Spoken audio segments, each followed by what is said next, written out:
Você está no canal Eu Estudo a Lição com o pastor Samuel Camilo. Hoje é terça-feira, dia 3 de setembro de 2024. E o tema que estudaremos na nossa lição da escola sabatina será o abominável da desolação. O texto que serve como base para o nosso estudo de hoje encontra-se no Evangelho de Marcos, capítulo 13, versos 14 a 18, que diz assim: Mas quando vocês virem o abominável da desolação, situado aonde não deve estar, quem lê entenda, então os que estiverem na Judéia fujam para os montes. Quem estiver no terraço não desça, nem entre para tirar de casa alguma coisa. E quem estiver no campo não volte atrás em busca de sua capa. Ai das que estiverem grávidas e das que amamentarem naqueles dias. Orem para que isso não aconteça no inverno.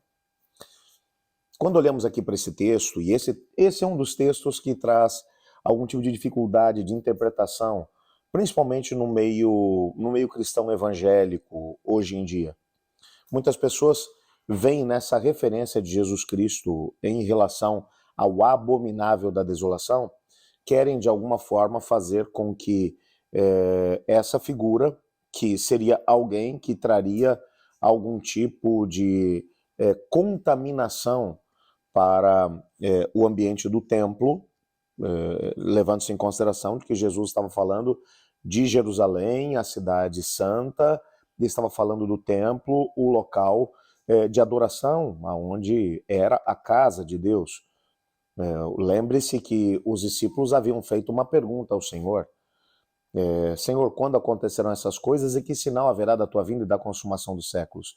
E isso depois que Jesus havia mencionado que aquelas pedras do templo que haviam sido exaltadas pelos discípulos, veja que pedras, que estrutura. Jesus disse a eles: em verdade vos digo que aqui não ficará pedra sobre pedra, tudo será derribado. Então os discípulos vão perguntar: que sinal haverá da tua vinda e da consumação dos séculos?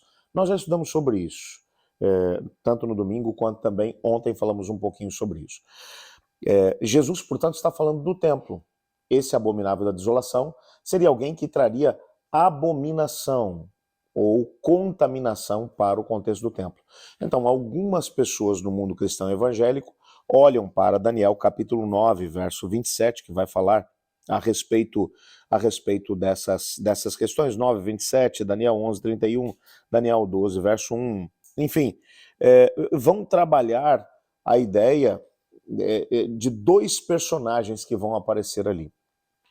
Aparece ali a ideia do ungido, e ungido, a palavra ungido, em hebraico é Messias, ok? É Messiah.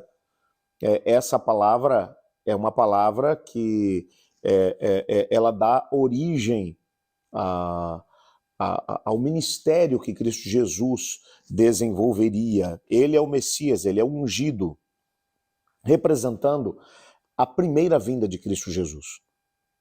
Então, quando falamos em Messias, nós nos lembramos claramente das profecias do Antigo Testamento que mencionavam que o Messias viria como da família de Israel, da tribo de Judá, descendente de Davi, e ele seria ungido para desenvolver um ministério fantástico, que é o que a Bíblia vai mencionar que ele fez. Ele foi cheio do Espírito Santo, ele desenvolveu obras extraordinárias e plantou a sua igreja. Assim como o texto fala a respeito dele, fala sobre um príncipe que traria abominação. Esse príncipe ele é apresentado logo dentro do mesmo contexto em que é apresentado o Messias, o que significa que esse príncipe que traria a abominação, esse príncipe ele teria que agir num período próximo do período do Messias.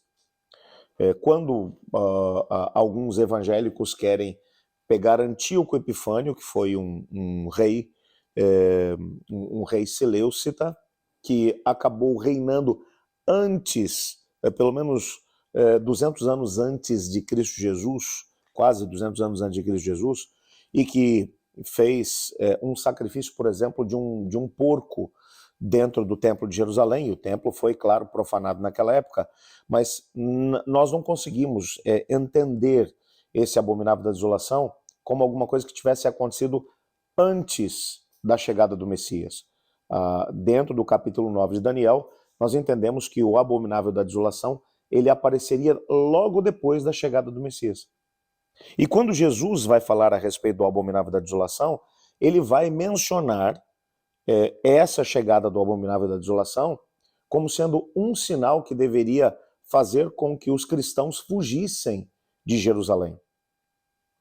O que nós podemos entender é que no final da década de 60, os romanos cercaram a cidade de Jerusalém e finalmente no ano 70, dirigidos pelo general Tito, a cidade foi invadida pelos romanos, que entraram na cidade com seus estandartes, e o templo não apenas foi profanado, o templo foi completamente pilhado, saqueado, destruído e queimado. Os judeus que estavam dentro da cidade, em sua grande maioria, acabaram morrendo. É bem verdade que houve pelo menos 2 cercos. Houve um primeiro cerco, que foi dirigido por Vespasiano, e esse cerco ele acabou sendo levantado por causa da morte do imperador em Roma, e ele foi chamado para poder retornar porque ele acabou assumindo o lugar do imperador. Ele se tornou imperador, então ele vai mandar agora o seu filho Tito, que era um famoso general, para conquistar a cidade algum tempo mais tarde. Entre uma invasão e outra, os cristãos tiveram a possibilidade de poder escapar da cidade. Nenhum cristão morreu, porque eles se lembraram dessa profecia feita por Jesus. Quando virem o abominável da desolação. Se você estiver no campo, vá embora. Se estiver na sua casa, não vá buscar alguma coisa. Aproveite a oportunidade e vá embora. Os cristãos, portanto, acabaram conseguindo escapar, principalmente por conta dessa profecia feita por Cristo Jesus. E o que é interessante é que assim como Cristo Jesus prediz que Jerusalém seria destruída, e nós sabemos que ele predisse que isso tudo aconteceria, com essas inúmeras outras predições bíblicas, como é que nós podemos aprender a confiar em Jesus e ao mesmo tempo nas Escrituras? É uma pergunta que aparece aqui no nosso guia de estudos hoje. E eu queria terminar minhas considerações exatamente com elas. Cristo Jesus, ele não apenas, através de Daniel, predisse o que aconteceria, o cerco de Jerusalém e a sua destruição. Mas Jesus pegou a profecia de Daniel, endossou a profecia de Daniel e ao mesmo tempo mencionou, quando isso acontecer, aproveitem isso como deixa para poder sair da cidade. Nenhum cristão morreu no cerco, sabe o que é isso? Foram centenas de judeus que foram massacrados quando o segundo cerco aconteceu. E antes desse massacre ter lugar, quantos outros morreram de fome? Atos de canibalismo foram presenciados dentro da própria cidade. As pessoas estavam morrendo de fome. Jesus predisse com maestria que tudo isso aconteceria. Quando olhamos para trás e vemos que de forma clara tudo isso aconteceu lá na época do Senhor Jesus, nós podemos ter a plena certeza de que aqui nos nossos dias, as profecias que dizem respeito à segunda vinda de Cristo também acontecerão com a mesma precisão que aquelas que foram feitas por Jesus em relação à destruição de Jerusalém. Portanto, hoje, quando vemos essas predições acontecerem à nossa volta, com guerras, rumores de guerras, terremotos, fomes, falsos cristos, falsos profetas, nós devemos fazer aquilo que Lucas em seu evangelho menciona. Quando virem essas coisas acontecerem, ergam a sua cabeça e alegrem-se, porque a vossa redenção se aproxima. Realmente, nós podemos dizer obrigado, Senhor, por sua palavra, por não sermos abandonados à nossa própria sorte diante de tantas situações complicadas que têm tido lugar aqui no nosso mundo. Eu estou aqui no Rio Grande do Sul, enquanto gravo essa lição, e eu tive a oportunidade agora, na semana passada, de fazer uma semana de oração em uma igreja, na Igreja dos Campos Verdes, ali em Alvorada, fazendo algumas visitas junto com o pastor Adilson, o pastor que me recebeu. Ele me mostrou, por exemplo, em determinada parte do bairro, uma grande quantidade de entulho que foi trazido para ali. Entulho que foi levado de Porto Alegre, principalmente por conta das questões ligadas à grande enchente que teve lugar. Aqui, há alguns meses atrás, Eu pude passar por alguns bairros numa cidade onde trabalhei, a cidade de Esteio, e a gente viu as marcas da água nas casas, várias delas, marcas que chegavam na altura do telhado. A gente passando pelas ruas e não conseguindo ter um vislumbre de como isso poderia ter acontecido, pelo menos naquele lugar. A gente vai olhando para isso tudo é uma coisa que toca forte o nosso coração quando conversamos com pessoas que perderam absolutamente tudo nessas enchentes. E a gente vai olhando e vai percebendo como a palavra de Deus mencionando catástrofes que teriam lugar exatamente antes da vinda de Jesus se tornariam cada vez mais frequentes.